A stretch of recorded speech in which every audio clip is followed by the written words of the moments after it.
दोस्तों नमस्कार, आप सभी का हमारे YouTube चैनल पर स्वागत है। तो अगर आप लोग क्लास 12 फिजिक्स के स्टूडेंट हैं और 2023 में बोर्ड परीक्षा देने वाले हैं तो ये वीडियो आप लोगों के लिए बहुत ज़्यादा महत्वपूर्ण होने वाली है, क्योंकि आज की इस वीडियो में हम लोग क्लास 12 फिजिक्स की जो आपकी पूरी बुक होती है उसमें से जो आपके सबसे ज़्यादा महत्वपूर्ण डेरिवेशन होते हैं, जो आपके 25 महत्वपूर्ण डेरिवेशन होते हैं जो आपके बोर्ड परीक्षा के लिए सबसे ज़्यादा महत्वपूर्ण होते हैं, उन सारे क्वेश्चन को मैं आज की इस वीडियो में बताने वाला हूँ। या फिर हम लोग कह सकते हैं कि जितने भी आपके महत्वपूर्ण लॉन्ग क्वेश्चन होते हैं जो आपके बोर्ड परीक्षा के लिए बहुत ज़्यादा महत्वपूर्ण होते हैं, उन सारे क्वेश्चन को हम लोग आज के इस वीडियो में करने वाले हैं। ठीक, यानी कि मैं आपको बताने वाला हूं कि कौन कौन से क्वेश्चन होते हैं जो आपके लिए बहुत ज्यादा महत्वपूर्ण होते हैं। और अगर आप लोग वीडियो के अंत तक बने रहे और सारे क्वेश्चन को अच्छे तरीके से समझ लिया और अपने कॉपी में नोट करके अच्छे तरीके से तैयार कर लिया तो आपका जो क्लास 12 फिजिक्स में जो आपका लॉन्ग क्वेश्चन का जो टॉपिक होता है पूरी तरीके से क्लियर हो जाएगा। अगर आपके क्वेश्चन आते हैं 2023 बोर्ड परीक्षा में तो इसी के अंतर्गत ही आएंगे, क्योंकि जितने भी क्वेश्चन मैं आपको कराने वाला हूँ सारे बहुत ही ज्यादा महत्वपूर्ण होते हैं और आपके हर साल बोर्ड परीक्षा में पूछे जाते हैं। तो करना कुछ नहीं है, आप लोगों को वीडियो के अंत तक बने रहना, सभी क्वेश्चन को अच्छे तरीके से देखना है और साथ में अपने कॉपी में नोट करते हुए चलना है और साथ में सारे क्वेश्चन को अच्छे तरीके से तैयार कर लेना है। ठीक, तो वीडियो में आगे बढ़ने से पहले मैं आपको बताना चाहता हूं कि अगर आप लोग क्लास 12 फिजिक्स के सभी चैप्टर्स के नोट्स चाहिए तो आपको डिस्क्रिप्शन में मेरा व्हाट्सएप नंबर मिल जाएगा, आप लोग मुझसे कॉन्टैक्ट कर सकते हैं। चार्ज केवल 60 रुपीज़ है, जिसमें आप लोग क्लास 12 फिजिक्स के जितने भी चैप्टर होते हैं सभी का नोट्स मिल जाएगा और साथ में इस प्रकार की जो इंपॉर्टेंट पीडीएफ होती है वो भी आपको उसके अंतर्गत देखने को मिल जाएंगी। ठीक, तो जिनको भी ज्वाइन करना है डिस्क्रिप्शन में मेरा व्हाट्सएप नंबर मिल जाएगा, आप लोग ज्वाइन कर सकते हैं। तो चलिए दोस्तों वीडियो को शुरू करते हैं।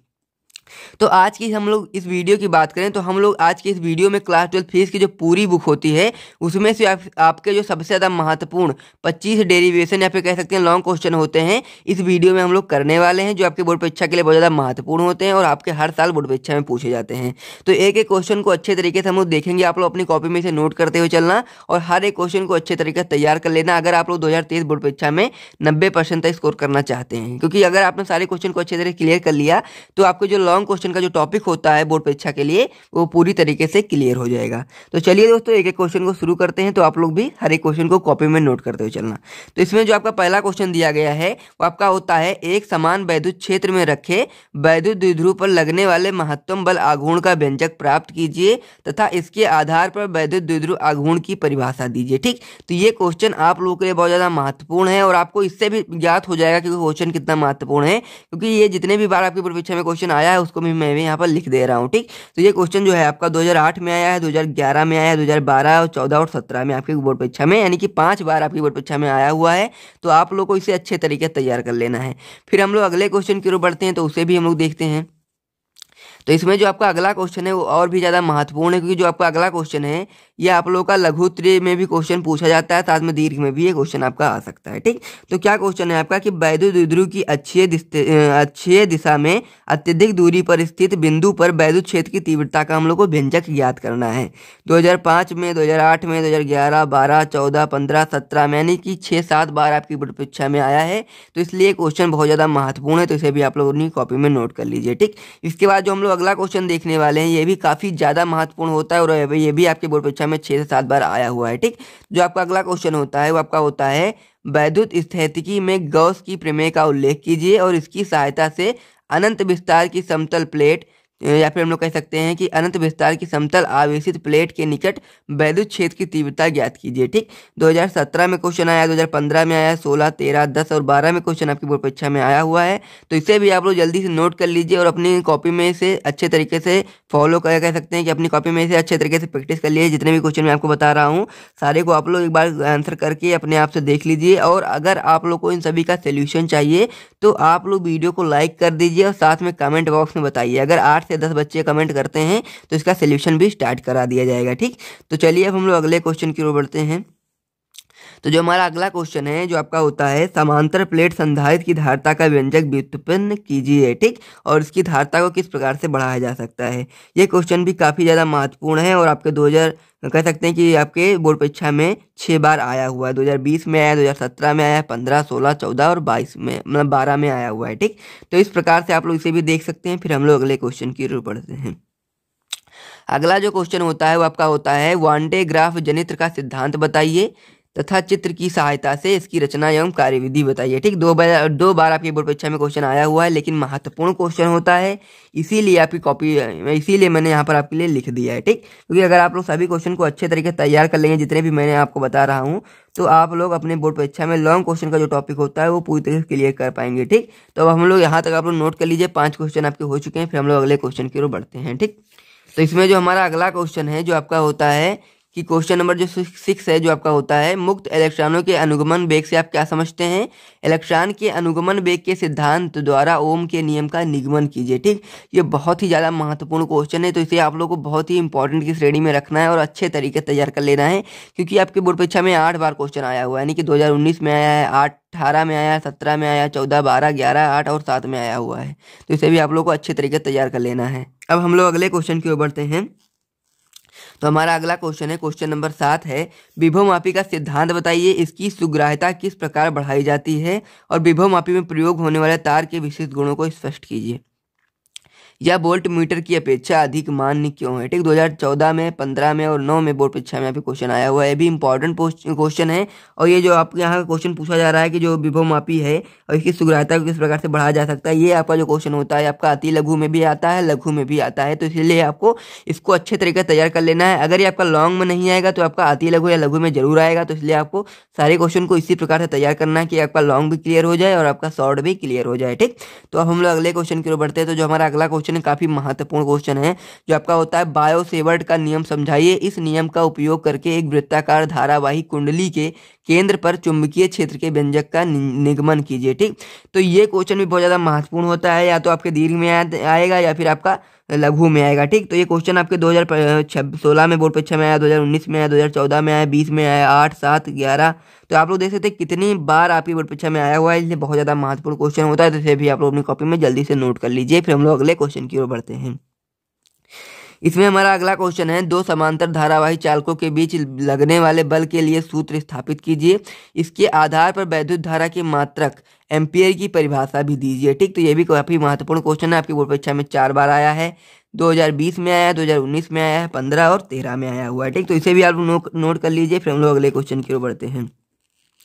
इसमें हमारा अगला क्वेश्चन है, एक समान चुंबकीय क्षेत्र में एक धारावाही लूप लटकाया गया है, इस लूप पर लगने वाले बल युग्म के आघूर्ण का सूत्र निगमित कीजिए। ठीक, 2020 में, 2019 में, 2014 में और 2013 में आपके बोर्ड परीक्षा में क्वेश्चन आया हुआ है, तो इसलिए भी ये महत्वपूर्ण क्वेश्चन होता है। ठीक, तो इसे भी आप लोग नोट कर लीजिए। फिर हम लोग अगले क्वेश्चन की ओर बढ़ते हैं। तो इसमें आपका क्वेश्चन नंबर 11 है, पृथ्वी के चुंबकीय क्षेत्र की तीव्रता के क्षैतिज घटक, ऊर्ध्वाधर घटक तथा नमन कोण में संबंध स्थापित कीजिए। ये भी काफी महत्वपूर्ण क्वेश्चन है, 2017 में, 2009 में और 7 में बोर्ड परीक्षा में आया हुआ है। ठीक, तो हम लोग अब अगले क्वेश्चन की ओर बढ़ते हैं। तो हमारा अगला क्वेश्चन है क्वेश्चन नंबर 12, जो आपका होता है, प्रत्यावर्ती वोल्टेज स्रोत जो आपका B बराबर B0 साइन ओमेगा टी से प्रेरकत्व L, धारिता C तथा प्रतिरोध R तीनों श्रेणी क्रम में जुड़े हुए हैं, सिद्ध कीजिए कि परिपथ की जो परिबाधा होती है Z बराबर √R² plus omega L minus 1 upon omega C का होल स्क्वायर तथा tan फाई बराबर आपका होता है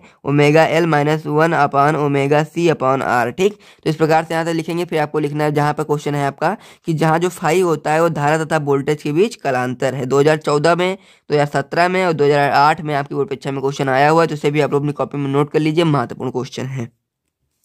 अब हम लोग अपने अगले क्वेश्चन की ओर बढ़ते हैं। तो हमारा जो अगला क्वेश्चन क्या है हम लोग उसे देखते हैं। तो इसमें हमारा अगला क्वेश्चन है क्वेश्चन नंबर 13, जो आपका होता है, किसी पतले लेंस के लिए अपवर्तन का सूत्र स्थापित कीजिए और इसके आधार पर सिद्ध कीजिए कि अवतल लेंस की फोकस दूरी ऋणात्मक होती है। ठीक, 2020 में, 2017 में, 2016 में और 2012 में आपके बोर्ड परीक्षा में आया हुआ है, काफी महत्वपूर्ण क्वेश्चन है, तो इसे भी आप लोग अपनी कॉपी में नोट कर लीजिए। अगले क्वेश्चन की ओर बढ़े। तो हमारा अगला क्वेश्चन है, यदि प्रिज्म कोण A बहुत छोटा है तो सिद्ध कीजिए कि जो आपका डेल M होता है आपका ब्रैकेट में आपका हो जाता है n-1a। ठीक, जहाँ पर जो आपका डेल M होता है वो न्यूनतम विचलन कोण तथा n जो होता है वो प्रिज्म का अपवर्तनांक है। 2018 में, 16 में, 6 में बोर्ड परीक्षा में आया है, महत्वपूर्ण क्वेश्चन है, इसे भी आप लोग तैयार करेंगे। अगले क्वेश्चन की ओर बढ़े। तो हमारा अगला क्वेश्चन है, किसी परावर्तक दूरदर्शी का किरण पक्ष खींचकर उसमें प्रतिबिंब का बनना समझाइए तथा अपवर्ती की तुलना में यह क्यों उत्कृष्ट होता है। ये क्वेश्चन काफी ज्यादा महत्वपूर्ण है, जो आपकी बोर्ड परीक्षा में 6 बार पूछा गया है, जो आपका आया है 2017 में, 16 में, 14 में, 12 में, 11 में और 10 में। ठीक, तो यहाँ तक आप लोग नोट कर लीजिए, फिर हम लोग अगले क्वेश्चन की ओर बढ़ते हैं। तो जो अगला क्वेश्चन है काफी ज्यादा महत्वपूर्ण हो जाता है, जो आपका होता है हाइगेंस की द्वितीयक तरिकाओं के सिद्धांत के आधार पर तरंगों के परावर्तन की व्याख्या कीजिए। ठीक, 2020 में क्वेश्चन आया, 2017 में आया, 2014 में आया, 12 और 11 में आपकी बोर्ड परीक्षा में क्वेश्चन पूछा गया है। काफी महत्वपूर्ण क्वेश्चन है, तो इसे भी अपनी कॉपी में आप लोग नोट कर लीजिए।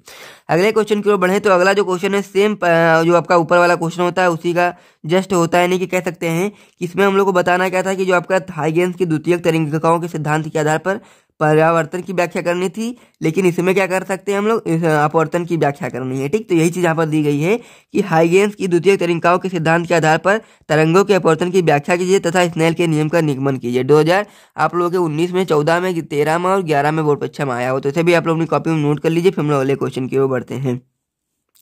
अगला क्वेश्चन है आपका इसमें प्रकाश के व्यतिकरण के लिए यंग के प्रयोग का विवरण दीजिए, फ्रिंजों की चौड़ाई के लिए सूत्र प्राप्त कीजिए। 2020 में, 2019 में, 17 में, 15 में और 14 में आपकी बोर्ड परीक्षा में आया हुआ है, यानी कि 5 बार। तो ये बहुत ही महत्वपूर्ण क्वेश्चन होता है, तो इसे भी आप लोगों को अच्छे तरीके से तैयार कर लेना है। ठीक, अगला क्वेश्चन है इसमें कि विवर्तन प्रतिरूप में केंद्रीय उच्चिष्ट के फ्रिंज की चौड़ाई प्रयुक्त प्रकाश की तरंग दैर्ध्य पर कैसे निर्भर करती है। काफी महत्वपूर्ण क्वेश्चन ये भी आपका होता है, जो आपकी बोर्ड परीक्षा में 2020 में, 19 में, 17 में, 16 में, 12 में, 11 में आया हुआ है। ठीक, तो यहाँ तक आप लोग नोट कर लीजिए। फिर हम लोग अगले क्वेश्चन की ओर बढ़ते हैं। तो वीडियो को आप लोग लाइक कर दीजिए अगर आपको वीडियो अच्छी लगती है, साथ में कमेंट करके जरूर बताइएगा, तभी आप लोगों को इसका सोल्यूशन कराया जाएगा। ठीक, तो इसमें आपका अगला जो क्वेश्चन है जो आपका होता है क्वांटम मॉडल के आधार पर प्रकाश वैद्युत प्रभाव की व्याख्या कीजिए तथा आइंस्टीन के प्रकाश वैद्युत समीकरण को व्युत्पादित कीजिए। ठीक, ये भी क्वेश्चन आपकी बोर्ड परीक्षा में 6 बार पूछा गया है, इसलिए काफी ज्यादा महत्वपूर्ण होता है, इसे भी अपनी कॉपी में आप लोग नोट कर लीजिए। ठीक, 2017 में आया, 2016 में आया, 13 में आया है, 12 में आया, 11 में आया और आपका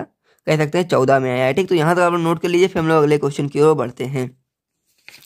तो अब हमारा जो 21वां क्वेश्चन है उसे भी आप लोग देख लीजिए। तो आपका 21वां क्वेश्चन होता है हाइड्रोजन परमाणु के लिए ऊर्जा स्तर आरेख बनाइए। पहला इसमें पूछा गया है लाइमन श्रेणी, दूसरा इसमें पूछा गया है बामर श्रेणी के संगत संक्रमण दिखाइए। ये श्रेणियां स्पेक्ट्रम के किस क्षेत्र में आती हैं। ठीक, 2020 में, 17 में, 16 में, 14 में और 13, 12, 11 में मतलब लगातार पूछा जा रहा है, तो इसलिए ये क्वेश्चन आपके लिए बहुत ज्यादा महत्वपूर्ण होता है, तो इसे भी आप लोग अपनी कॉपी में नोट कर लीजिए। अगला क्वेश्चन इसमें क्वेश्चन नंबर 22 है पीएन संधि डायोड को अर्ध तरंग दृष्टिकारी के रूप में कैसे प्रयोग करते हैं। स्वच्छ परिपथ आरेख बनाकर इसकी कार्यविधि समझाइए। निवेशी तथा निर्गत वोल्टेताओं का तरंग रूप दिखाइए। 2018 में, 16 में, 13 में और 8 में आपकी बोर्ड परीक्षा में पूछा गया इंपॉर्टेंट क्वेश्चन है, जिसे भी आप लोग नोट कर लीजिए। अगले क्वेश्चन की ओर बढ़े तो हमारा जो क्वेश्चन नंबर 23 है जो आपका होता है एक एएमयू द्रव्यमान की तुल्य ऊर्जा MEB में ज्ञात कीजिए। ठीक, यानी कि जो एक एएमयू द्रव्यमान की जो तुल्य ऊर्जा उसे हम लोग को MEB में ज्ञात करना है, जो आपकी बोर्ड परीक्षा में 13 में और 17 में आया हुआ है। इंपॉर्टेंट क्वेश्चन है, इसे भी आप लोग नोट कर लीजिए। फिर हम लोग अगले क्वेश्चन की ओर बढ़ते हैं। तो हमारा अगला क्वेश्चन है नाभिकीय रिएक्टर के प्रमुख भागों का उल्लेख करते हुए इस प्रक्रिया सचित्र स्पष्ट कीजिए। ठीक, तो ये क्वेश्चन भी आपकी बोर्ड परीक्षा में 2 बार आया हुआ है, लेकिन जरूरी होता है इसलिए मैंने यहाँ पर इसको भी लिख दिया है, तो इसे भी आप लोग नोट कर लीजिए। फिर हम लोग अगले क्वेश्चन की ओर बढ़ते हैं। इसमें जो हमारा अगला क्वेश्चन है जो आपका होता है फैराडे की विद्युत चुंबकीय प्रेरण का नियम लिखिए। स्वप्रेरण एवं अन्योन प्रेरण में अंतर स्पष्ट कीजिए। दो कुंडलियों के बीच अन्योन प्रेरण गुणांक को प्रभावित करने वाले कारकों का उल्लेख कीजिए। ठीक, तो ये क्वेश्चन जो आपका होता है आपका अति लघु लघु में बहुत बार क्वेश्चन पूछा जाता है, साथ में दीर्घ में भी कभी कभी आ जाता है। तो आप लोग देख सकते हैं 2017 में, 14 में, 13 में और 18 में बोर्ड परीक्षा में आपका क्वेश्चन आया हुआ है, तो इसे भी आप लोग अपनी कॉपी में नोट कर लीजिए। फिर हम लोग वीडियो को समाप्त करते हैं, और अगर आपको वीडियो अच्छा लगा है तो आप लोग वीडियो को लाइक कर दीजिए, साथ में चैनल को भी सब्सक्राइब कर दीजिए और इसका सोल्यूशन पाने के लिए कमेंट करके जरूर बताइएगा। ठीक, तो मिलते हैं नेक्स्ट वीडियो में, तब तक के लिए जय हिंद।